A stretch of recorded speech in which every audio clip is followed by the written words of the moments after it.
आज हम समाकलन का अनुप्रयोग चैप्टर 11 क्षेत्रफलन से संबंधित कुछ सवालों को लेकर चल रहे हैं। उससे संबंधित जो प्रॉब्लम्स या समस्याएं हैं उनको हल करेंगे, जिसमें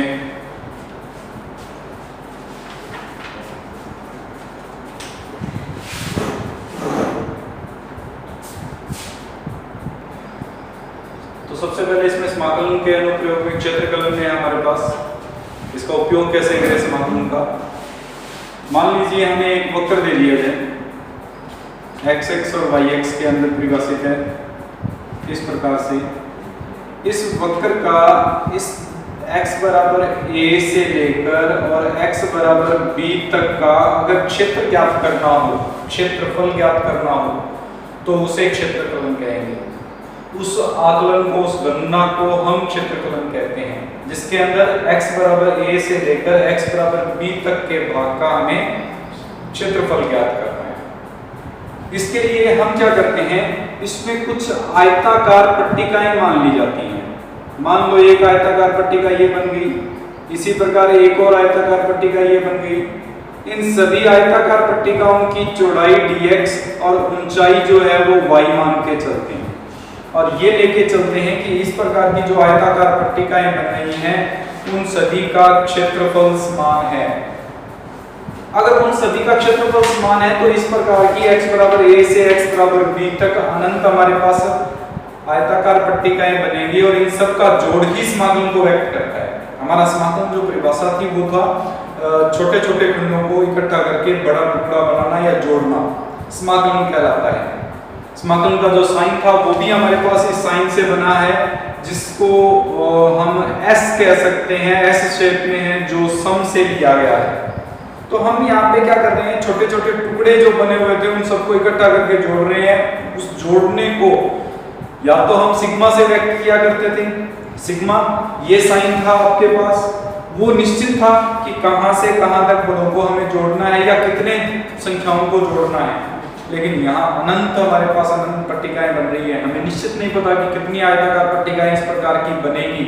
उस स्थिति में इसमें समाकलन का उपयोग किया जाता है। हम एक पट्टी का क्षेत्रफल निकालेंगे, एक पट्टी का क्षेत्रफल y dx होगा, और a से b तक अगर उसका सम कर दें, यानी a से b तक इस प्रकार बनने वाली सभी पट्टिकाओं का योग कर दिया जाए, तो वह हमारे पास क्षेत्रफलन को या इस क्षेत्रफल को परिभाषित करती है। अब इसी में हमारे पास अगर ये पट्टिका y अक्ष पर बन जाती, जैसे इस प्रकार से कोई भी ग्राफ बन जाता, तो उस स्थिति में यहाँ अगर हमें a से b तक के लिए ये क्षेत्रफल निकालना होता तो हम आयताकार पट्टिका बनाते। इस आयताकार पट्टिका में अब की बार y में परिवर्तन अत्यल्प मान के चलते, x में परिवर्तन x लेके चलते, इस आयताकार पट्टिका का जो क्षेत्रफल x dy होता। इस प्रकार की जितनी भी बनने वाली आयताकार पट्टिका है उन सब का क्षेत्रफल निकालने के लिए a to b x dy का उपयोग किया जाता है। ये तो है सिंगल ग्राफ जब भी वक्र दिए गए हों और उनके लिए क्षेत्रफल ज्ञात करना हो। लेकिन अगर सिंगल ना देकर हमें डबल दे दिए जाए, मान लो हमारे पास कुछ इस प्रकार का वक्र बन रहा है, जिसमें एक वक्र तो ये y1 है, दूसरा वक्र जो है वो y2 है। इस स्थिति में इनके मध्य ये जो भाग है उसका क्षेत्रफल हमें ज्ञात करना है।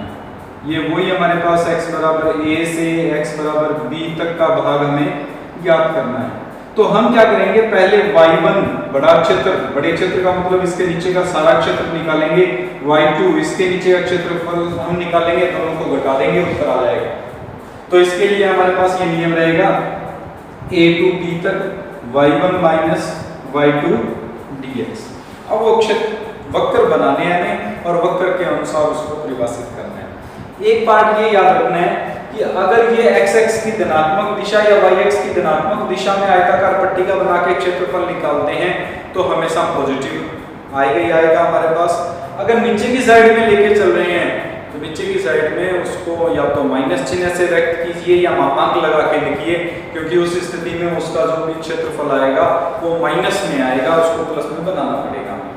जैसे अगर इसी में वक्र कुछ इस प्रकार से हो जाए, ये x x y x है, यहाँ पे वक्र बन जाए a से लेकर b तक, ये हमारे पास आयताकार पट्टिका बन रही हो, तो अब की बार dx तो हमारे पास x एक्स की पॉजिटिव डायरेक्शन में है, लेकिन y की डायरेक्शन नेगेटिव है, और y की डायरेक्शन नेगेटिव होने के कारण x dy के मापांक लगाएंगे पूरे समाकलन के बाद, चिन्ह हमारे पास परिवर्तित होगा उसका। वक्र कैसे बनते हैं? एक और पार्ट, जब भी हम क्षेत्र बनाएंगे तो उस वक्र में x एक्स तक के अगर हम भाग निकाल रहे हैं तो वो उसके नीचे के भाग का क्षेत्रफल व्यक्त करेगा, ऊपर के भाग का नहीं व्यक्त करता कभी भी। जो बाउंडेड पार्ट है, जो बंधा हुआ भाग है, उसी का क्षेत्रफल व्यक्त करेगा। जो अनबाउंडेड पार्ट है या जो बंधा हुआ नहीं है, जो हमारे पास परिबद्ध नहीं है, उसका क्षेत्रफल कभी भी व्यक्त नहीं करता। अब ये नहीं है कि इस वक्र के अंदर में a से b y x dy किया है तो इस तरफ के भाग का क्षेत्रफल निकाल दिया, नहीं, ये y x की दिशा में जिस तरफ बंधा हुआ है, ये परिबद्ध है, उसी तरफ का क्षेत्रफल व्यक्त करेगा और दूसरे भाग का व्यक्त नहीं करेगा। वक्र, निश्चित वक्र है हमारे पास, उन वक्र का ज्ञान होना जरूरी है। जब भी हमें इस प्रकार का सवाल आएगा तो उन वक्रों को हम देखेंगे। सबसे पहले हमारे पास आते हैं सरल रेखा। हमें पता है कोई भी सरल रेखा जो होगी वो ax plus by plus c बराबर 0 के रूप में होगी।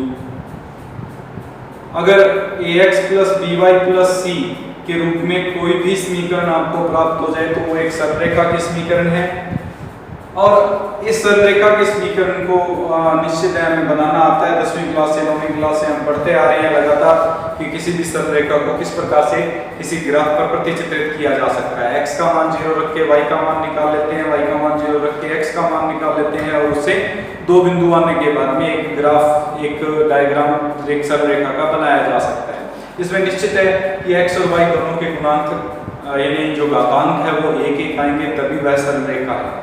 इसमें से कोई एक जीरो भी बन सकता है, अर्थात by बराबर c अकेला भी आ सकता है, ax बराबर c अकेला भी आ सकता है, और दोनों भी साथ में आ सकते हैं। अगर अकेला आएगा, जैसे x बराबर 5 आ जाए, तो इसका मतलब यह है कि वो y x के समांतर सरल रेखा है। अगर y बराबर 5 आ जाए तो x x के समांतर सरल रेखा है, और अगर x प्लस y बराबर 0 या x माइनस y बराबर 0 आ जाए तो इसका मतलब उस बिंदु से गुजरने वाली एक सरल रेखा को व्यक्त करता है, जो कि प्रथम और दूसरे चतुर्थांश या प्रथम और तीसरे चतुर्थांश या दूसरे और चौथे चतुर्थांश में से गुजरेगी। वो बिंदु रखेंगे तो उसके अनुसार उसके दो मान प्राप्त हो जाएंगे, और उन दो मानों से हम एक ग्राफ बना सकते हैं।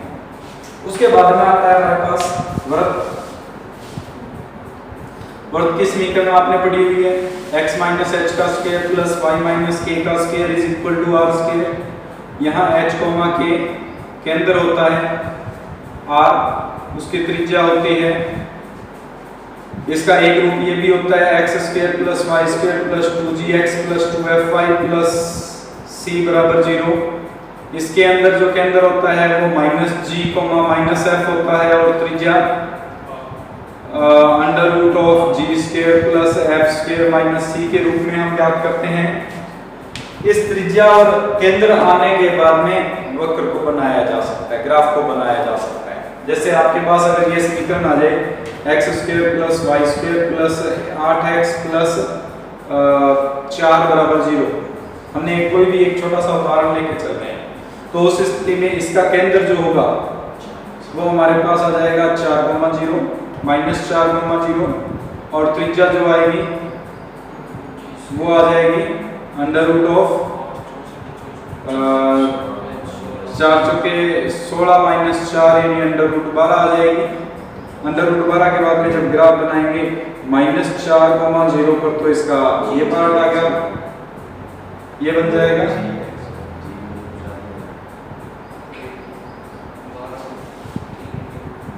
12 को हम क्या लिख सकते हैं, 2 अंडर रूट 3 लिख सकते हैं। 2 अंडर रूट 3 का मतलब 2 गुना 1.73, जिसका मान 3.4 का मतलब इसके आसपास से गुजरेगा, तो यहाँ पे इस प्रकार का एक वृत्त बन जाएगा जो कि केंद्र में से नहीं गुजरता इस प्रकार से।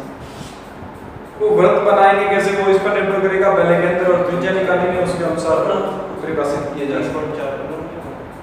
3.496 प्लस 3.4 नहीं, त्रिज्या तो 3.4 ही रहेगी ना, इसकी प्लस की रहेगी, त्रिज्या का भी ऋणात्मक।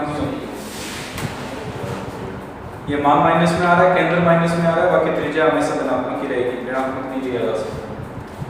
उसके बाद में आता है हमारे पास प्रबल्य। प्रबल्य कौन सी आकृति है हमारे पास? एक y स्क्वायर बराबर 4ax के रूप में 4 हमारे पास रूप पड़े हुए प्रबल्य के, जिसमें पहला रूप है y स्क्वायर बराबर 4ax, जिसका शीर्ष 0 0 और केंद्र हमारे पास शीर्ष 0 0 और जो x x की धनात्मक दिशा में हमारे पास प्रबल्य होगा y स्क्वायर बराबर 4ax के रूप में आए। तो इसमें अगर y माइनस a का होल स्क्वायर बराबर 4a into x minus h के रूप में कोई भी समीकरण आ जाए, तो इसका मतलब इस वृत्त तो उसी दिशा यानी प्रबल्य तो उसी दिशा में है, लेकिन उसका शीर्ष h k है। यहाँ अगर हम h k मान के चलते हैं तो प्रबल्य कुछ इस प्रकार से बनेगा। वो हम याद कर लेंगे कि x x को किस बिंदु पर काटता है, किस बिंदु पर नहीं काटता, उसके अनुसार उसको परिभाषित किया जा सकता है आगे। फिर दूसरा पार्ट आता है इसके अंदर x स्क्वायर बराबर 4ay, ये हमारे पास yx की धनात्मक दिशा की ओर हमारे एक प्रबल्य को परिभाषित करेगा, ये हो जाएगा जिसका शीर्ष 0 0 है। इसी में अगर x माइनस h का whole square plus 4 equals to 4a y minus k आ जाए, तो इसका मतलब इसका शीर्ष है वो h k पर शिफ्ट हो गया, बनेगा हमारे पास उसी दिशा में क्योंकि x स्क्वायर के रूप में है।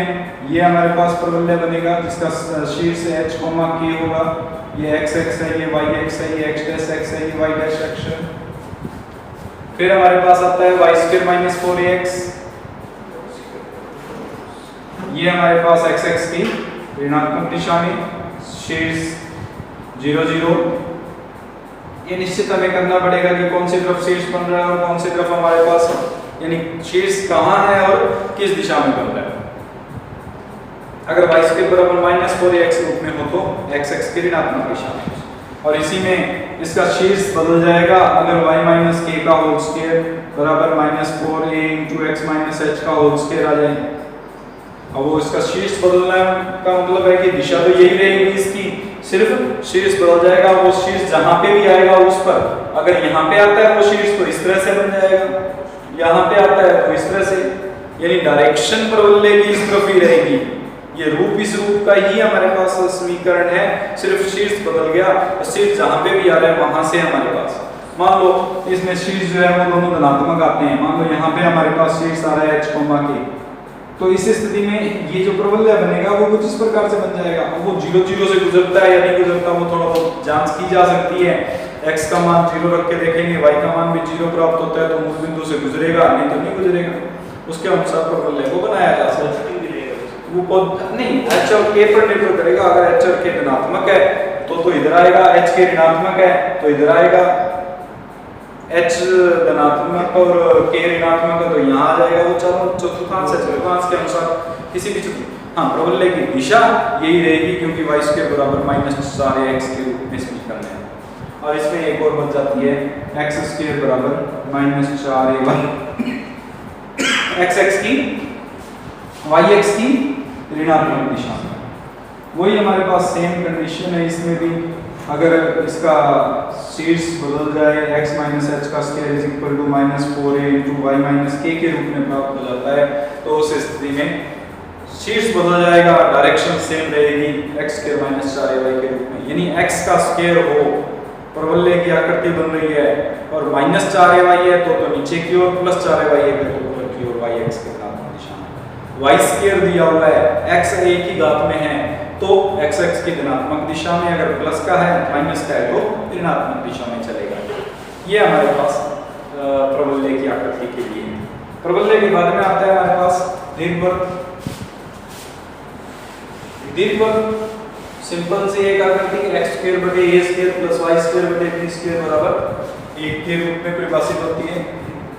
x स्क्वायर बटे a square plus y square बटे b स्क्वायर बराबर 1 के रूप में परिभाषित कोई भी फलन जो होगा उसे हम दीर्घवृत्त कहते हैं, या आकृति जो होगी उसे दीर्घवृत्त कहेंगे। इस दीर्घवृत्त के अंदर हमारे पास दो निश्चित स्थितियां हैं, अगर a बड़ा हो b से तो ये आकृति बनेगी और a अगर b से छोटा हो तो इस प्रकार की आकृति दीर्घवृत्त की बनती है। ये हमारे पास दो आकृतियां हैं, इसमें एक्स एक्स वाई एक्स के रूप में हमारे पास परिभाषित है, और यहाँ पे वाई एक्स एक्स डैश और वाई डैश मूल बिंदु। इसमें भी वही स्थिति बनती है, अगर x माइनस एच का whole square plus y minus k का होल स्क्वायर बटे ए स्क्वायर बटे बी स्क्वायर बराबर 1 के रूप में परिभाषित हो जाए, तो उस स्थिति में यह है इसका केंद्र बदल जाएगा, केंद्र 0 0 ना होकर h k पर शिफ्ट हो जाएगा। ऐसा कोई सवाल आपको किताब में मिलेगा नहीं, नॉर्मली है नहीं। नॉर्मली हमारे पास वृत्त के लिए और प्रबल्य के लिए अलग अलग स्थितियां जरूर दी हुई हैं, लेकिन दीर्घवृत्त के लिए सिंपल यही स्थिति दी हुई है कि केंद्र 0 0 है। पर अन्यथा अगर दे भी दिया जाए तो हम बना सकते हैं h k पर केंद्र को शिफ्ट करते हुए a बड़ा है या b बड़ा है उसके अनुसार हम उसको परिभाषित कर सकते हैं। लघु और दीर्घ मतलब वैसे बोलते हैं, वो लघु है ये दीर्घ है इसमें। नहीं, लघु और दीर्घ तो वो खंड बनता है जब हम रेखा के साथ उसमें प्रतिच्छेद करवाते हैं। मान लो हमें एक रेखा और दे दी जाए, इनका प्रतिच्छेद लघु खंड ज्ञात कीजिए, तो लघु खंड का मतलब जो छोटा टुकड़ा बन रहा है उसका क्षेत्रफल निकालना है। दीर्घ खंड ज्ञात कीजिए, दीर्घ खंड का मतलब जो बड़ा भाग बन रहा है उसका क्षेत्रफल निकालना है। वो तो उस पर निर्भर करता है, सवाल जो दिया होगा उसके अनुसार। उसके बाद में आता है हमारे पास प्रबल्य दीर्घवृत्त हो गया। दीर्घवृत्त के बाद में एक sin x और cos x के ग्राफ है। sin x cos x में sin x का ग्राफ आपने पढ़ा हुआ है, ये हमारे पास 0 pi by 2 pi 3 pi by 2 और 2 पाई। यहाँ पे हमारे पास इस प्रकार से एक ग्राफ बनता है sin x। cos x का जब ग्राफ बनाते हैं तो cos x का ग्राफ बनेगा हमारे पास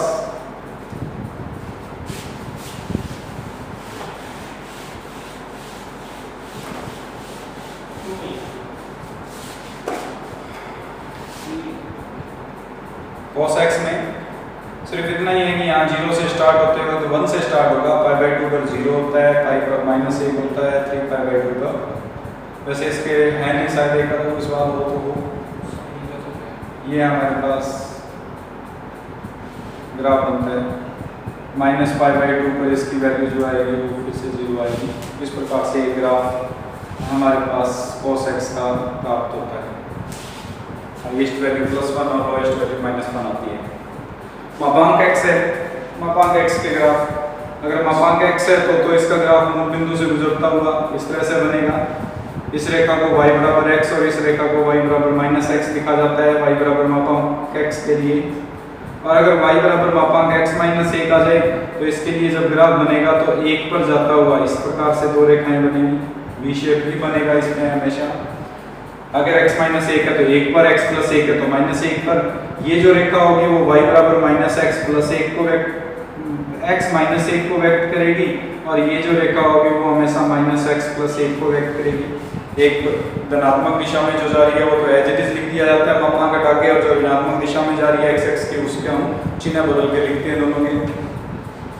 ये हमारे पास कुछ एक ग्राफ हैं, इन ग्राफ का उपयोग करते हुए हम क्षेत्र निकालेंगे और क्षेत्र निकालकर फिर उसका समाकलन की सहायता से क्षेत्रफल ज्ञात करेंगे।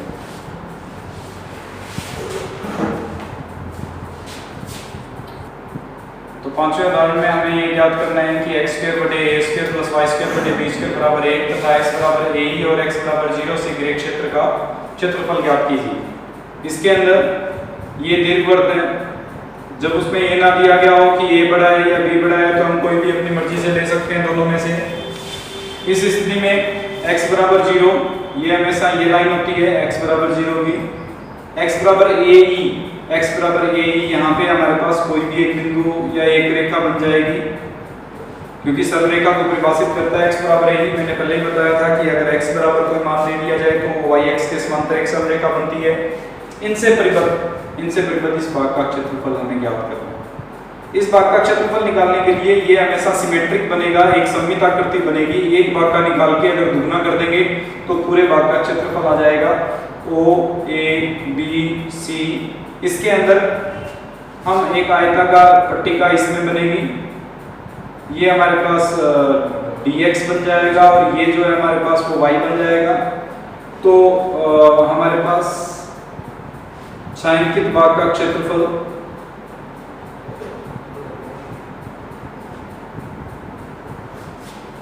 ये आ जाएगा 2 गुना 0 से लेकर a तक y dx। 2 0 से a तक, यहाँ से y का मान निकाल लेते हैं। अगर y का मान निकालेंगे तो वो आ जाएगा b under root 1 minus x square बटे a square dx। b constant है, बाहर आ जाएगा। और इसका समाकलन करेंगे, इसका समाकलन होता है, क्या होता है समाकलन? x बटे 2 यानी x बटे 2a लोग हमारे पास under root x square minus a square यानी 1 minus x square upon a square plus a square बटे 2 sine inverse x upon a। इसके साथ में x के साथ 1 अपॉन a आ रहा है जो भाग में भी आना है आफ्टर समाकलन के, इसलिए 1 अपॉन a बाहर लगा देते हैं हम। यहाँ आ जाएगी लिमिट 0 से a तक। मान रखते हैं 2b बटे a से a कट जाएगा, e बटे 2 बचेगा। यहाँ अंडर रूट में a स्क्वायर को उत्तम लेंगे तो a square minus a square e square बचेगा प्लस 1 बटे 2 साइन इनवर्स। यहाँ रखेंगे तो e बचेगा, a से a कट जाएगा। 0 रखेंगे तो ये भी 0 आ जाएगा और ये भी 0 आ जाएगा, 0 रखने की आवश्यकता नहीं रहेगी।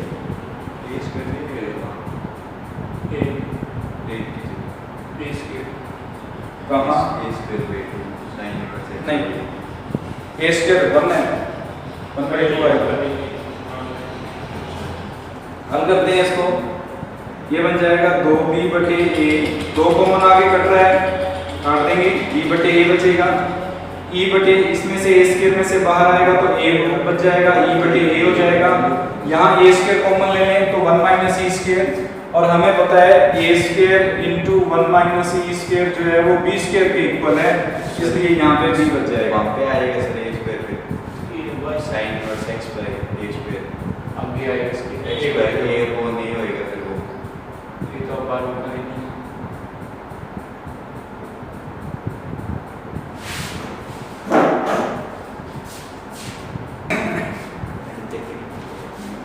ये बन जाएगा साइन इनवर्स e।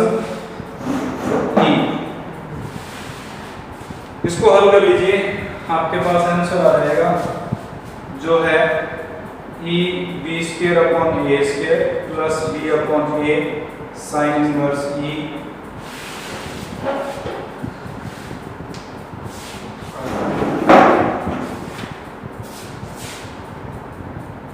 इसके अंदर जब हम इसका समाकलन करेंगे तो x के बटे में a है, और अगर समाकलन करने के बाद में हल करते हैं तो जो बटे में होता है वो ऊपर गुणा में चला जाता है, जो गुणा में होता है वो भाग में आता है समाकलन में। तो यहाँ पे a b आएगा और जिसके कारण ये हमारे पास a b इंटू, इसमें a स्क्वायर कॉमन लेके अगर कैंसिल कर देते हैं तो ये बन जाएगा 1 minus e square, e into 1 minus e square plus sine inverse e, जिस रूप में हमें हल दे रखा है। अर्थात ये हमारे पास पार्ट बन गया a b e under root 1 minus e square plus sine inverse e के रूप में। अब इस सवाल के अंदर हमारे पास x square plus y square बराबर 9 एक वृत्त की समीकरण है जिसका केंद्र 0 0 है और त्रिज्या 3 है। जब इसका ग्राफ बनाएंगे कुछ इस प्रकार की आकृति बनेगी, ये 0 0, ये 3, ये भी 3, ये -3 पर, ये -3 पर, ये x x है, y x, x dash x और y डैश x, ये मूल बिंदु 0 0, x बराबर अंडर रूट 2y, एक सरल रेखा, x का मान पॉजिटिव तो y का भी मान पॉजिटिव आ रहा है, और x का मान नेगेटिव तो y का भी मान नेगेटिव आ रहा है, एक सरल रेखा बनेगी। प्रथम चतुर्थांश के अंदर हमारे पास x x वृत्त और सरल रेखा से परिबद्ध, यानी इस भाग का क्षेत्रफल निकालना है। इस भाग का क्षेत्रफल निकालने के लिए यहाँ से हम एक परपेंडिकुलर या लंबवत रेखा खींच लेते हैं। ये लंबवत रेखा इसको दो भाग में विभाजित कर रही है, एक तो इस सरल रेखा के कारण क्षेत्र बन रहा है और एक इस वृत्त के कारण क्षेत्र बन रहा है। हम इस बिंदु को ज्ञात कर लेंगे, 0 से लेकर इस बिंदु तक सरल रेखा कुछ हमारे पास क्षेत्रफल ज्ञात करेंगे, और इस रेखा से इस बिंदु तक 3 तक हमारे पास पर वृत्त की जो भाग है उसके लिए क्षेत्रफल ज्ञात करेंगे। बिंदु को ज्ञात करने के लिए x का मान y का मान x बटे अंडर रूट 2 इसमें प्रतिस्थापित कर देते हैं, तो ये समीकरण बन जाएगी x square plus x square बटे 2 बराबर 9 या 3x स्क्वायर बराबर 18 या x स्क्वायर बराबर 6, x का मान आ जाएगा अंडर रूट 6। ये बिंदु आ गया अंडर रूट 6। इस अंडर रूट 6 के लिए हम छायांकित भाग का क्षेत्रफल निकालेंगे।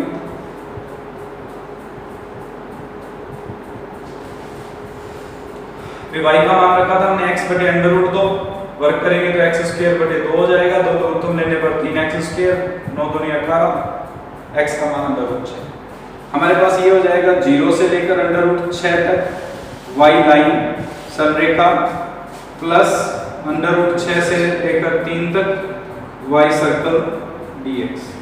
ये हमारे पास लाइन के कारण क्षेत्र बन रहा है और ये जो भाग है वो हमारे पास वृत्त के कारण बन रहा है। दो भागों में बांट दिया y लाइन से y का मान रखेंगे तो ये बन जाएगा x बटे अंडर रूट 2 dx और इसमें रखेंगे तो ये बन जाएगा under root of 9 minus x square dx। इसका समाकलन आ जाएगा 1 बटे अंडर रूट 2 एक्स स्क्वायर बटे 2 0 से अंडर रूट 6 प्लस इसका समाकलन आ जाएगा, अब ये भी किया था, x बटे 2 under root 9 minus x square plus a square बटे 2 साइन इनवर्स x बटे a।